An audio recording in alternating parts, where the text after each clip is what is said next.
Subscribe करें हमारे YouTube channel VIP reader को और घंटी वाला बटन जरूर दबाएं ताकि आपको लेटेस्ट अपडेट मिलता रहे।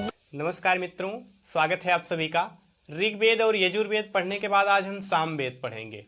सामवेद को भारतीय शास्त्रीय संगीत का मूल वेद कहा जाता है। क्यों? क्योंकि भारतीय शास्त्रीय संगीत अर्थात इंडियन क्लासिकल म्यूजिक की उत्पत्ति सामवेद से ही हुई। तो आइए हम पढ़ते हैं सामवेद को। संगीत के लिए बहुत ही महत्वपूर्ण वेद है, यानी संगीत की सभी विधाएं सामवेद में दी गई हैं। सामवेद शब्द की उत्पत्ति, शब्द कहाँ से बना? तो संस्कृत भाषा के साम से बना, और साम का अर्थ होता है गान। गान का मतलब गाए जाने योग्य, गाए जाने योग्य अर्थात जो गाया जा सके वही गान है। अब दूसरा फैक्ट देखते हैं। सामवेद के जो पुरोहित होते हैं, सामवेद के पुरोहित को उद्गाता कहते हैं। सामवेद के पुरोहित को उद्गाता कहा जाता है। और इसमें सबसे इंपॉर्टेंट चीज मंत्रों की संख्या है। सामवेद में मंत्रों की संख्या, तो सामवेद में कुल मंत्रों की संख्या 1810 है।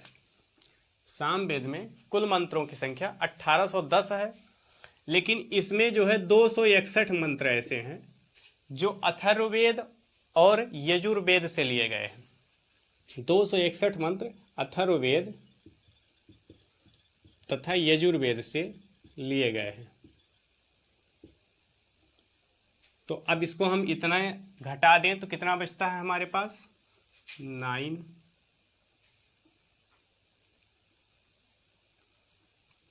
4 और 15, 1549। कितना बचा? 1549। इसमें से 1474 मंत्र, 1474 मंत्र कहाँ से लिए गए? ऋग्वेद से। 1474 मंत्र कहाँ से लिए गए हैं? ऋग्वेद से लिए गए हैं। अब 1549 में से हम 1474 घटा दें तो हमारे पास बचेगा कितना?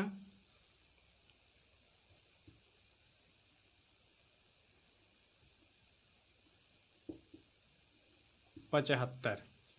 कितना बचेगा? 75। तो सामवेद में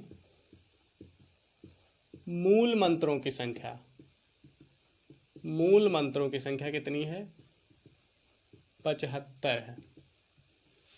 सामवेद में मूल मंत्रों की संख्या कितनी है? 75। यानी 75 ऐसे मंत्र हैं जो केवल सामवेद के हैं, बाकी सभी मंत्र किसी न किसी वेद से लिए गए हैं या किसी न किसी वेद के मंत्रों की पुनरावृत्ति हुई है सामवेद में।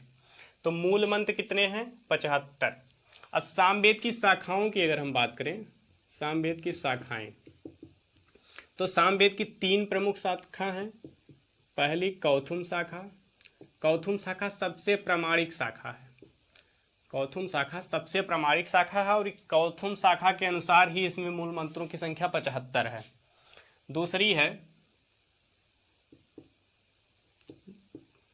जैमिनीय शाखा, जैमिनीय शाखा, और तीसरी है राणायनी शाखा, राणायनीय शाखा।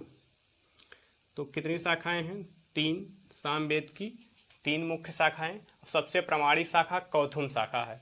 तो मंत्रों की बात हो गई, शाखाओं की बात हो गई। मूल मंत्र कितने हैं? 75 हैं, इसको हम याद रखेंगे। अब थोड़ा सा इसी में हम देख लेते हैं वेद त्रयी किसे कहा जाता है? वेद त्रयी,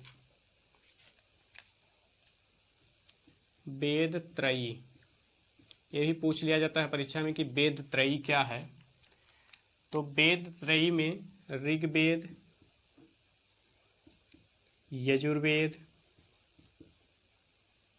यजुर्वेद तथा सामवेद, अर्थात ऋग्वेद, यजुर्वेद तथा सामवेद को सामूहिक रूप से वेद त्रयी कहा जाता है। इसमें अथर्ववेद को शामिल नहीं किया गया है। वेद त्रयी में अथर्ववेद को शामिल नहीं किया गया है। क्यों नहीं किया गया है?